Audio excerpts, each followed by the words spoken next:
Prontinho. Oi, gente. Estão me ouvindo bem? Sim. Legal. Alguém quer fazer alguma... Não sei, Zuleika, alguém levantou algum questionamento, alguma dúvida?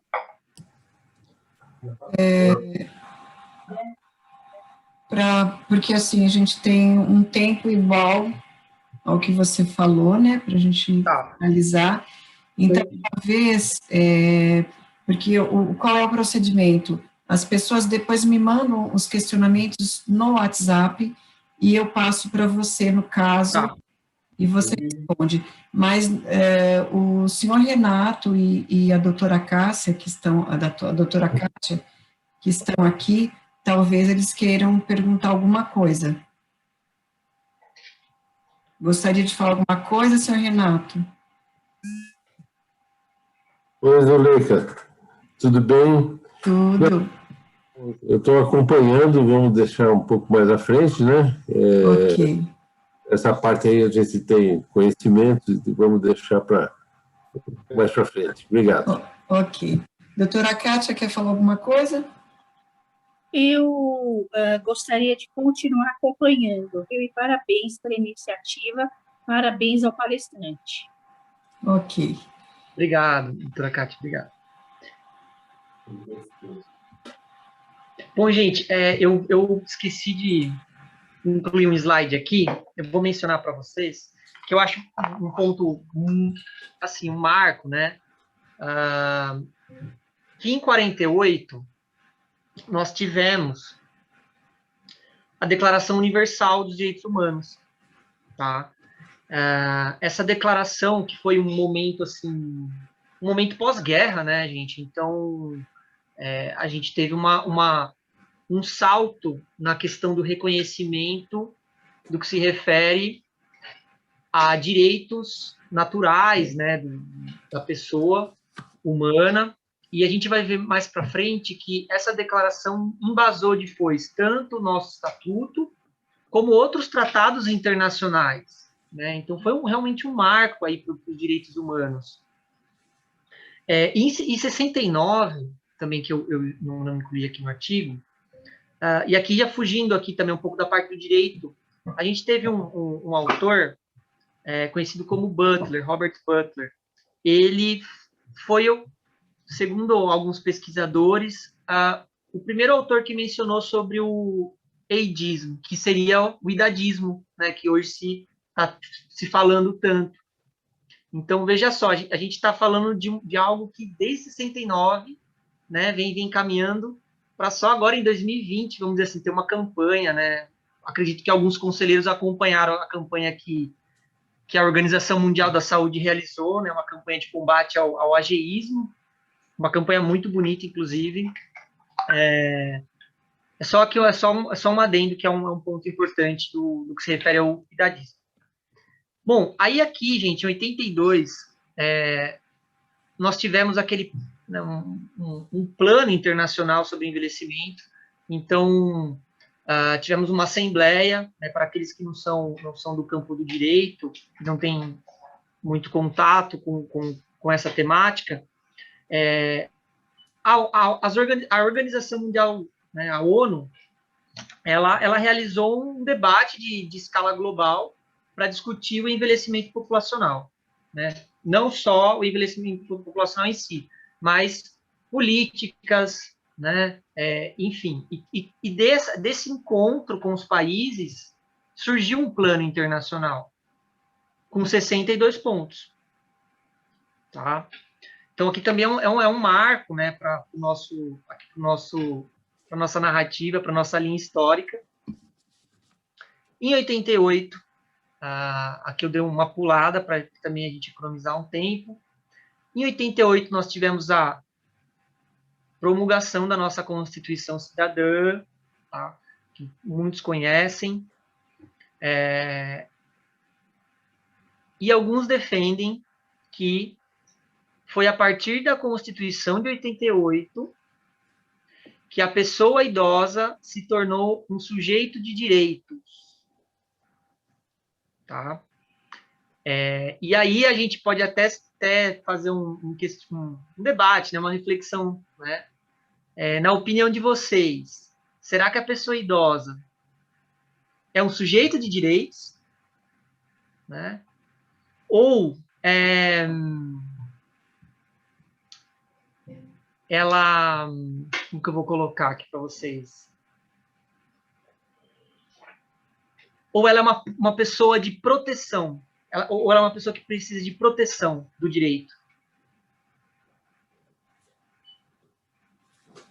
Tem uma diferença, né? Uma diferença, porque a partir do momento que a gente coloca que a pessoa é um sujeito de direitos,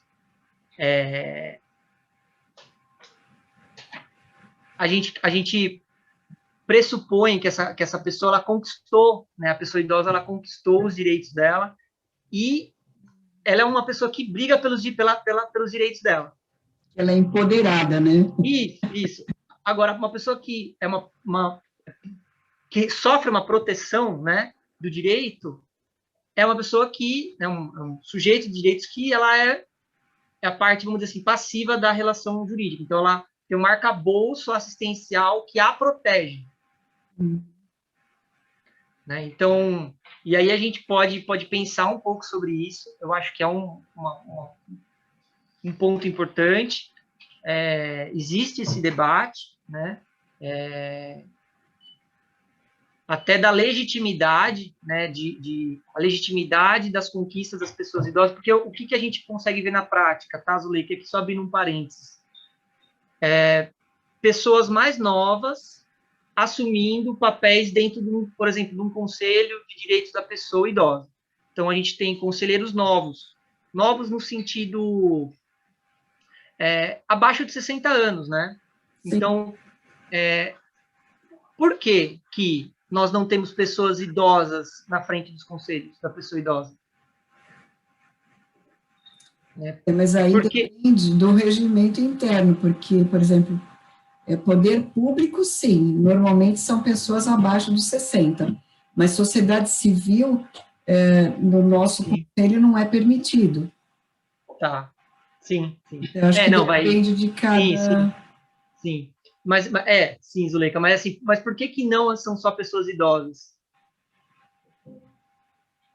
Por que não são pessoas idosas discutindo sobre questões relacionadas a pessoas idosas, né? Assim, não estou dizendo que é certo nem que é errado, tá, gente? Só estou levantando um questionamento, porque essas questões são levantadas em alguns fóruns, né? Eu, particularmente, eu acho que tem que ter a intergeracionalidade, eu acho que isso faz parte, né? Até por conta da nossa narrativa que nós fizemos no começo. Eu acho que tem que ser tratado como gerações, né? Mas talvez ter uma maior participação das pessoas idosas, tá? E aqui eu só estou trazendo mesmo uma percepção minha, tá? De alguns conselhos que eu passei. Não é nenhuma crítica, nada, é só uma reflexão. Eu concordo com você. Tá, gente, aí desculpa fugir um pouco aqui do tema. Nós tivemos, né, o artigo 230 da Constituição Federal, que também é um artigo muito importante, que estabelece o dever da família, da sociedade e do Estado promover, né, a dignidade, defender a dignidade da pessoa idosa. Indo um pouquinho mais para frente, em 94, nós tivemos a publicação da Política Nacional do Idoso, um documento extremamente importante, onde estabelece diretrizes que até hoje muitos lutam para que isso venha ao mundo real, vamos colocar assim. Aqui eu apenas destaquei um dos artigos, o artigo 3º, tá? Para quem quiser interesse, né, tiver interesse, não vou ficar, acho que não é interessante eu ficar lendo os artigos aqui, mas anotar aí para depois se aprofundar na matéria. Em 2002, nós tivemos a segunda Assembleia. Tá?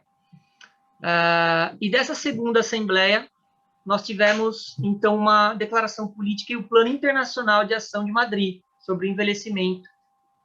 Nesse plano, né, conforme lá aconteceu em 82, estabelece também, é estabelecido pontos globais sobre envelhecimento e como que os países, né, os países signatários poderiam encarar o envelhecimento em seus países, respectivos países, né? Então, tem pontos desde mercado de trabalho, previdência, cidades, né? É bem interessante esse documento para quem estuda a temática. Então, aqui, né, o documento também apresenta mais de 100 recomendações, tá? Em 2003, então, nós tivemos aí a proposta que foi apresentada na Câmara dos Deputados, né? Aqui, ó, eu coloquei até aqui em cima, né, que em 97 começou essa discussão do estatuto, tá, gente? Através da Confederação, né, dos Aposentados e Pensionistas, surgindo o PL 3.561 de 97, depois parou um pouco, andou mais um pouquinho, né? E aí teve uma pressão muito grande para a publicação do Estatuto do Idoso. Eu só trouxe essas datas para mostrar que não foi rápido, né? Essa construção do Estatuto do Idoso. E alguns defendem, inclusive, que o Estatuto do Idoso ele veio para regulamentar essa política nacional de 94. Porque como a política nacional não conseguiu ter efetividade, não conseguiu pegar muito bem, não conseguiu ter a sua aderência ali no município, no estado, eles buscaram, através do Estatuto do Idoso, tentar buscar essa efetividade. Então, nós tivemos a publicação do Estatuto do Idoso, 10.741, tá? Eu não vou me aprofundar muito, tá, gente, no Estatuto do Idoso, que daria aqui uma palestra só do Estatuto do Idoso. É uma legislação muito densa, né? Alguns aí consideram até que é super avançado, assim, o Brasil tem uma baita de uma legislação, né, no que se refere a direitos e obrigações relacionados à pessoa idosa. Então, para quem ainda, para os conselheiros, né, isso aqui né, Zulei, que eu acho que é até um dever de casa, estudar o Estatuto do Idoso, ter o Estatuto do Idoso ali na cabeceira da cama. Primeira antes coisa, de ler um artigo. Bom, gente, aqui eu vou trazer só uma reflexão, uma breve reflexão, né? E depois eu entro no assunto mais específico dos conselhos. O número global de pessoas idosas com 60 ou mais anos, né, está projetado para aumentar 962 milhões para 1,4 bilhão em 2030, né?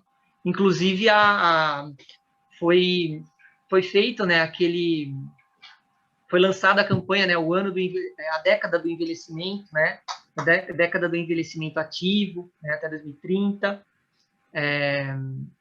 E também, deixa eu ver se eu coloquei aqui. E também, eu vou falar um pouco mais para frente sobre o Guia Global. Deixa eu anotar aqui.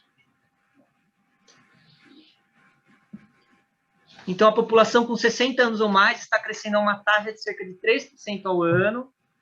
Globalmente, a população com 60 ou mais está crescendo mais rápido que todos os grupos etários. E aí, né, Zuleika, aqueles clássica tabela que todo mundo está cansado de ver, que antes era uma pirâmide, né? E está se tornando um retângulo. Então, nós temos ali essa invertendo, né? Igualdade entre os grupos etários analisados, né? Isso aí eu acho que o pessoal está careca de saber, né, gente? Eu acho que a mídia está noticiando muito sobre o envelhecimento populacional. Aqui são apenas mais alguns dados, tá, gente? Vou passar aqui rapidamente para não ocupar muito nosso tempo. Aqui é uma palestra que eu dou sobre os crimes. Apenas só para vocês acho que têm conhecimento, mas Só um parênteses, a violência contra a pessoa idosa, ela ocorre, na grande maioria, na residência, né, da pessoa idosa, e realizada por filhos, né? Ou seja, uma violência que ocorre entre familiares. Isso faz a gente pensar como que a gente vai construir políticas públicas nesse sentido, porque muitos familiares, eles não querem denunciar, né? Quer dizer, a pessoa idosa, a vítima, ela não quer denunciar o próprio filho, né? Então, vocês sabem tudo que isso gera. Então, aqui é apenas alguns tipos de violência, né, prevista no estatuto que a gente tem, né, com os dados coletados em 2018. Então, a gente vê que a violência física aí é em sua maior parte, né? Mas nós temos a econômica, o abandono também. Então, aqui, só para já finalizando essa parte de apresentação de slides, a gente tem o filho aí como maior representante da categoria de agressores segundo essa pesquisa, tá? Aí, Zuleika, se um dia você quiser, a gente pode só falar sobre violência, que é um tema bem interessante. Ótimo. Eu vou fechar o meu slide, porque agora eu vou... Bom, gente, aí eu vou só comentar sobre o Guia Global e depois vou falar um pouquinho sobre o Conselho, tudo bem? Para vocês que queiram se aprofundar sobre o assunto, a ONU, ela publicou um instrumento que chama Guia Global, Cidade Amiga do Idoso. Esse Guia Global, ele contém algumas pétalas, né, que eles chamam, pétalas de direitos, e cada pétala representa uma categoria de direitos. Transporte, mercado de trabalho, né, mobilidade. Então, é bem interessante o conselho, né, como pessoa, como pessoa jurídica, como o conselho, né, o corpo, o conselho, é interessante fazer alguns debates sobre esses pontos que estão no Guia Global, porque é uma política internacional, né? Então, o município ganha muito em trazer uma política internacional, trazer o debate mesmo, né, Zuleika? Eu acho que agrega muito, né, para o município, isso. E aí, entrando nessa importância dos conselhos, eu não sei como que está, né, Zuleika, a situação aí do conselho de vocês no que se refere à composição, né?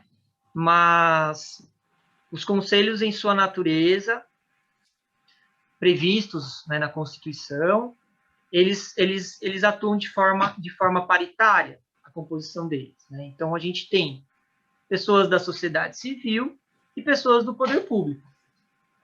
E é essa dinâmica que cria, né, o conselho. É essa dinâmica que tem que ter sociedade civil e poder público. Então, é como se um conversasse com o outro, né, e os pontos em comum conseguissem projetar aí políticas públicas para a cidade, né? Então, o conselho, ele deve ter a sua lei de criação, né? O conselho, ele deve ter o seu regulamento interno, e o conselho, né, é aconselhável, é interessante que o conselho tenha também um fundo municipal. Não sei, Zuleika, se vocês têm o fundo municipal. Ainda. Mas o fundo municipal, ele dá uma força para o conselho, ele dá uma autonomia para o conselho, né, para realizar os projetos, para realizar os chamamentos públicos, né. Então, eu acho que dá assim um propósito maior, né, até para conseguir realizar o que o conselho debate. Então, o fundo municipal é muito importante, né? Eu acho que é importante vocês debaterem entre vocês sobre como que vocês, se é interessante para vocês, como, né? Ter esse debate entre vocês, se é interessante para o conselho de vocês ou não, e como que vocês fariam isso, né? As articulações para conseguir isso. Também é importante dizer que cada município possui o seu modo, né? É claro que tem, né, dentro da legalidade, mas tem um modo de funcionamento do Conselho Municipal, né? E isso acontece porque cada município tem uma realidade.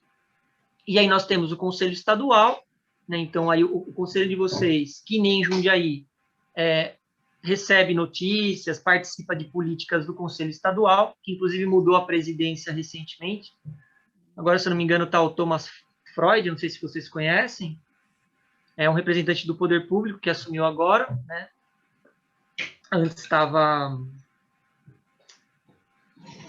como é que ela chamava? Ai, esqueci o nome dela. Ela estava há bastante tempo no conselho.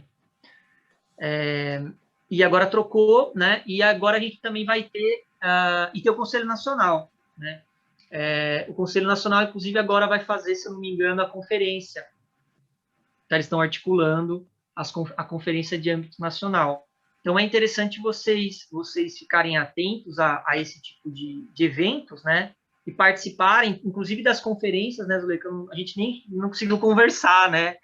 Mas tem as conferências municipais, que é o evento, assim, o ápice, né, do conselho, porque é o evento onde vocês vão não só levar o que está acontecendo na cidade através dos eixos temáticos, mas como vão também cobrar o que não foi feito, assim. Meio que é uma via de mão dupla, né? Então, a conferência é importante, participar das conferências estaduais é importante, mesmo que não seja como delegados, mas ouvintes mesmo, participar, né? Acho que como sociedade civil, até o poder público se inteirar das políticas que estão acontecendo, né? Eu acho que tem que ter essa dinâmica, e também eu acho que é importante dizer que para um conselho dar certo, né? Assim, também aí é um pouco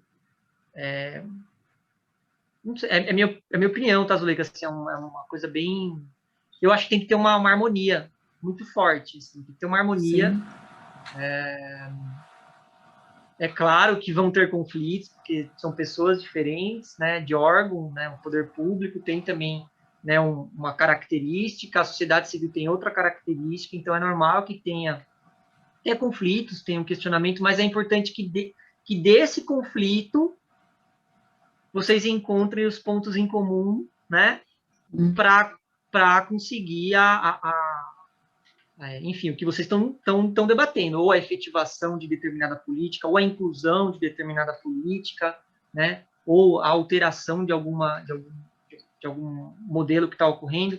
Então, e aí eu acho que é até importante o interesse de vocês em trazer esse tema, né, e que não pare por aqui. Eu acho que é legal vocês formarem comissões para conversarem sobre isso, né. O Conselho tem essa autonomia de criar em comissões temáticas, então, de repente, criar uma comissão de política pública para se aprofundar nesse tema. Gente, vamos criar uma comissão de política pública, quem se interessar, vamos estudar esse guia global aqui, para ver o que dá para colocar no nosso município ou não, com a ajuda do poder público, né? Vamos estudar para ver como que está sendo os centros como que os centros de referências estão fazendo determinado serviço, o que a gente pode fazer. Então, essas comissões temáticas, né, o que normalmente a gente vê são aquelas comissões de acompanhamento aí, LPI, né, que vai para fiscalizar, mas pode ter outras comissões temáticas para abrir o leque de atuação do próprio conselho, tá? E, assim, Zuleika, eu acho que eu vou deixar um tempo aqui também se você quiser comentar alguma coisa, tá? E aí eu termino por aqui, assim, e fico à disposição. Ok. Eu gostaria agora de abrir aí para o senhor Renato e para a doutora Kátia, para que falassem alguma coisa, porque o grupo, só para você entender, João, do conselho, aqui só eu, a doutora Kátia, que somos titulares, né, presidente e vice, e a Ana Maria, que também que é da sociedade civil, ela é suplente do conselho. E a Célia também, a Célia e a Ana Maria. As outras pessoas não fazem parte do conselho. E o meu objetivo em trazê-lo é para que elas tomassem conhecimento né, se inteirassem mais sobre o tema, para que pudessem se empoderar e pudessem começar a participar, né, principalmente agora que você me deu a notícia aí sobre a conferência que vai acontecer, né, vai ser remotamente, né? Ok. Kátia, você gostaria de falar?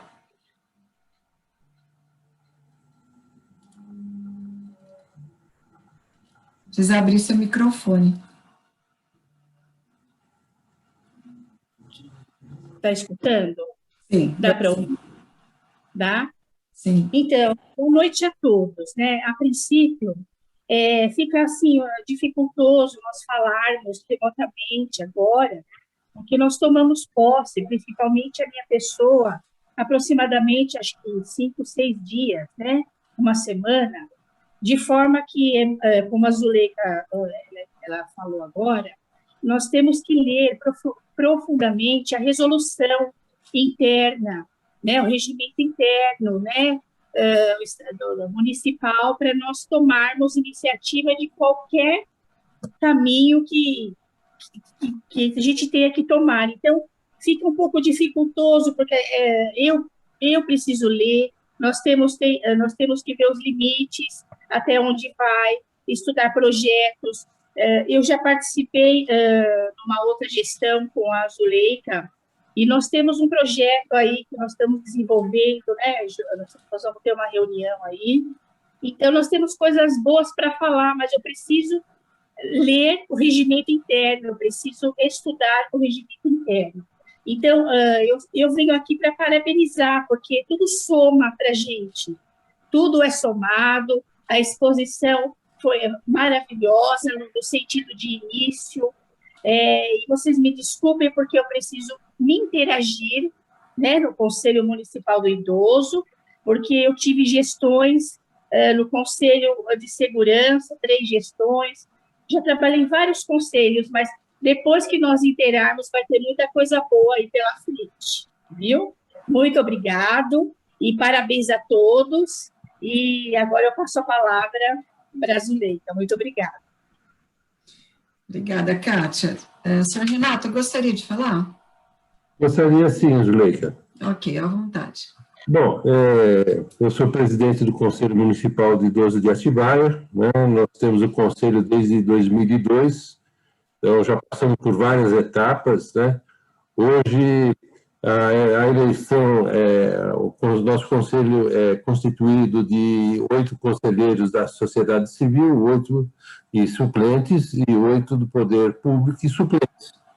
Desde 2013, a nossa eleição para a sociedade civil é feita uma eleição eleitoral aberta a toda a população. É feito através, com acompanhamento do Tribunal Eleitoral Regional nosso, é feita uma eleição com todas as regras conforme as eleições oficiais.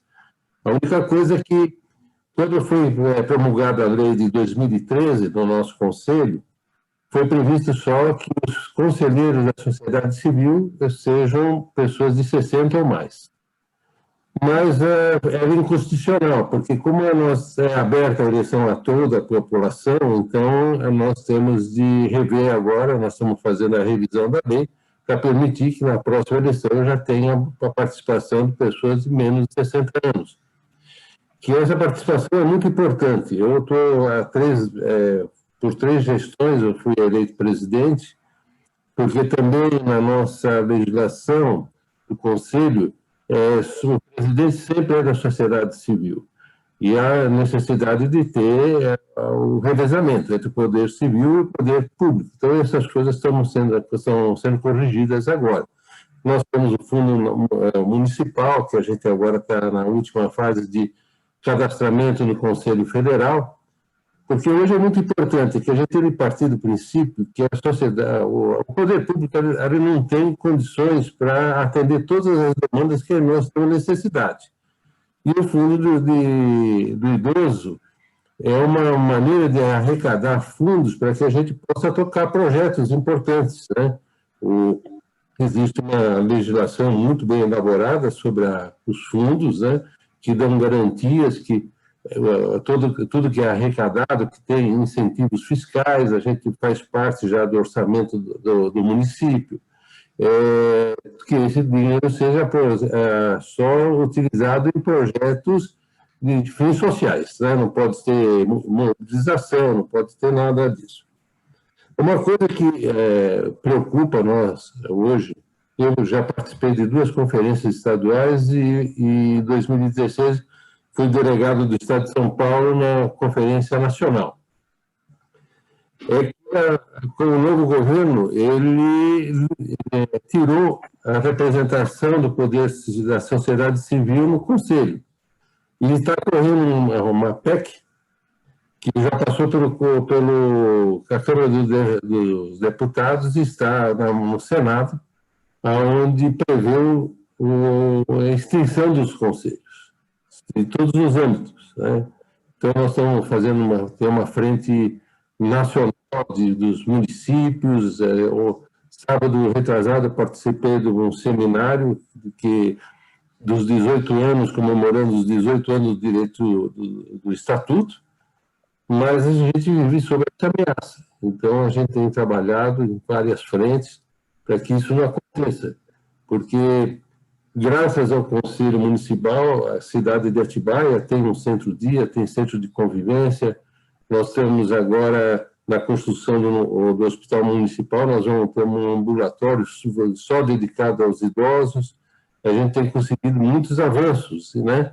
E isso é através do Conselho, entre o diálogo do poder público e a sociedade civil. Nós apresentamos as nossas necessidades, discutimos com os secretários, com o prefeito. A Zuleika já teve, até participou de uma pequena reunião lá na Câmara dos Vereadores. Nós temos um trabalho em cima disso. Hoje, Atibaia é reconhecida como um dos conselhos mais atuantes, né? E para a cidade, para o município, o Conselho de Idosos é muito importante, porque, na realidade, não deveria existir todos esses estatutos, porque a própria Constituição diz que o direito é igual para todos, mas isso não acontece. A gente tem de lutar. O idoso hoje é uma novidade ainda no Brasil, muita gente não tem conhecimento do que é o idoso, que o idoso, por exemplo, na nossa cidade hoje tem mais de 30 pessoas acima de 100 anos. Há 30 anos a gente nem imaginava que isso pudesse acontecer. Hoje a população de 90, 80, 70, e é mais importante que a nova geração de idosos que estão entrando agora, já vem com uma outra cabeça diferente da nossa geração que está se extinguindo. É uma geração que o idoso já é muito mais independente, mais participativo, ele faz atividade, ele trabalha, ele tem uma outra concepção de vida, né? Que nós não tínhamos, né? Eu, quando era criança, eu admirava meu avô como se fosse dele no pedestal, e aquela não tinha a liberdade até de ter um contato mais íntimo com ele, com meus avós, e hoje mudou totalmente. Meus netos me tratam por igual, de igual. Isso é importante, né? A gente ter essa participação, essa necessidade que a gente tem, e os municipais é de suma importância. Olha, eu dou os parabéns a vocês, Zuleika, que você faça um bom trabalho, que você consiga abrir a mente dos cidadãos de Jarinu para que participe e reconheça o trabalho e os valores dos idosos. Isso é muito importante vocês terem. O idoso é uma fonte de referência. Nós temos o conhecimento. Eles têm a vontade, eles têm o desejo de ser alguém. E nós somos alguém, né? Uhum. Nós não somos velhos, né? Nós somos ativos, somos idosos, somos longevos e temos uma energia que ninguém imagina o que nós temos dentro de nós. Obrigado pela oportunidade de poder falar com vocês. Olha, e o nosso conselho, Zuleika, a ajudar vocês o que for necessário na formulação do regimento. Isso nós já passamos por essas etapas e a gente pode até colaborar. Uhum. região, né? Então, os problemas são semelhantes, né? Nós temos a parte, a cidade urbana, nós temos a parte rural, que normalmente é vida. Os idosos da zona rural são normalmente esquecidos que eles existem, né? E a gente tem que trazer eles junto a nós, eles têm essa participação. Então, colocamos à nossa disposição a você, não só a mim, como todos os outros conselheiros que teriam muita vontade de poder ajudar vocês, tá bom? Eu agradeço muito, senhor Renato, agradeço sua presença, o senhor sempre agrega, né? Nós temos, acho que, 2 minutos só, então eu gostaria de encerrar. Vamos sair com dignidade, né? Como eu costumo dizer, antes que o Zoom nos derrube. Com certeza vou aceitar a sua oferta, sim. Eu já estou no conselho há muito tempo, mas tem novos membros, e nós temos um regimento interno, mas que tem que ser mudado, a gente tem que começar a se adaptar, né, a outras realidades. E eu gostaria de dizer para vocês que eu vou deixar o link dessas gravações, né, são 2 links que eu deixo no meu canal no YouTube, e quem tiver interesse, eu mando o link se quiserem divulgar. Doutor João, muito obrigada de novo. Eu vou aceitar a sua oferta, sim, quero trazê-lo outras vezes, em outros momentos, porque eu acho que a gente sempre precisa ouvir, né? E é um prazer ter gente falando para o nosso grupo, pessoas que comungam dos mesmos ideais, né? Que é a defesa dos idosos, isso é, a nossa defesa, né? Acho que aqui só tem uma que é jovenzinha. Não, tem a Kátia também, que é jovem. Gente, muito obrigada, boa noite. Se tiverem alguma dúvida, deixe lá no nosso grupo que eu passo para o doutor João. Tá bom? Boa noite para todos e até uma próxima. Muito obrigada. Até.